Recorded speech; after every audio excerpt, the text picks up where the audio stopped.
en 89, donc après l'écriture de Père manquant, fils manqué, et le succès instantané que ça a connu, j'étais complètement épuisé, en fait. Et je suis tombé très, très, très malade. Et je suis tombé dans une crise de colite qu'on n'arrivait pas à colmater, en fait. J'étais devenu réfractaire aux médicaments, à la cortisone. J'étais rendu...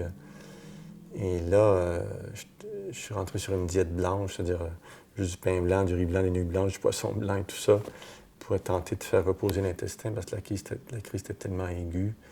Et là, mon médecin voulait absolument m'opérer, ce qui pour moi était irrecevable parce que j'étais un psychanalyste, je me disais, bien, s'il y a une partie de moi qui va si mal que ça, c'est parce qu'il y a quelque chose que je comprends vraiment pas et qu'elle essaie de me parler de façon très urgente.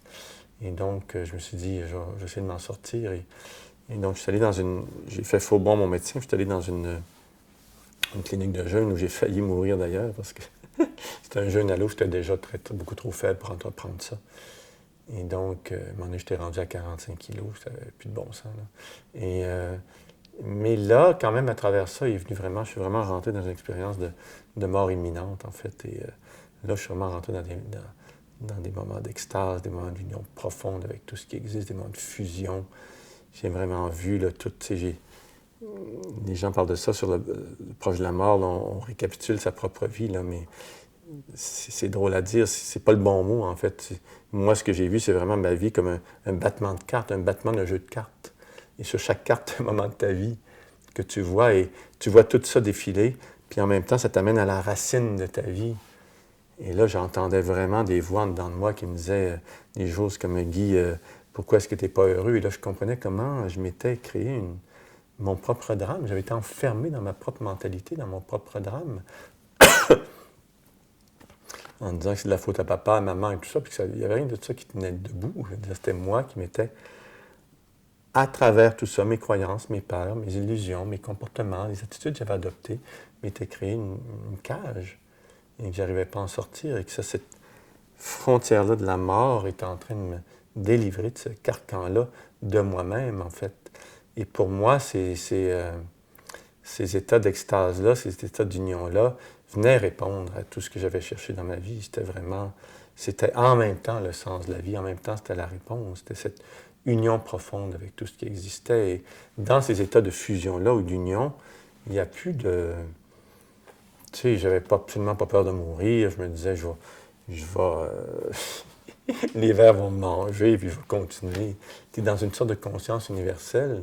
C'est comme si j'essayais, dans ce texte-là, j'essaie de donner une image. Dans l'avant-propos de la guérison du cœur, je raconte cette expérience de mort imminente.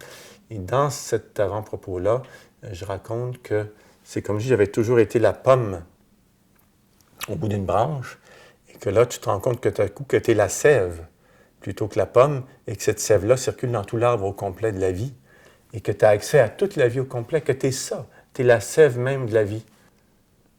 Et là, j'ai une chose que j'ai appris qui était terrible, c'est-à-dire que je me rendais compte que comme l'illumination venait au moment où moi, j'avais plus aucune force, j'avais tout perdu, je pesais 45 kilos, j'étais à l'article de la mort, on a dû m'hospitaliser parce que je m'en allais pour me ramener.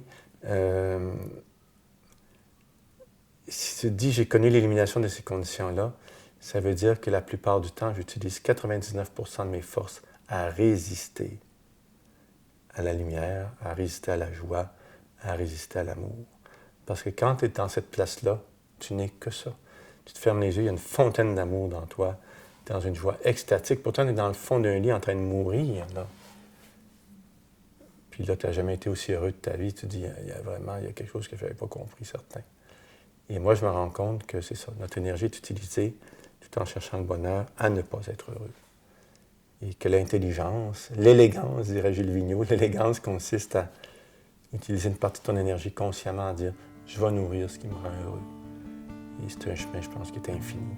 C'est une vie qui commence, et probablement une vie qui se moque de la mort, qui dit « non, on va continuer l'histoire, c'est trop le fun, trop intéressant ».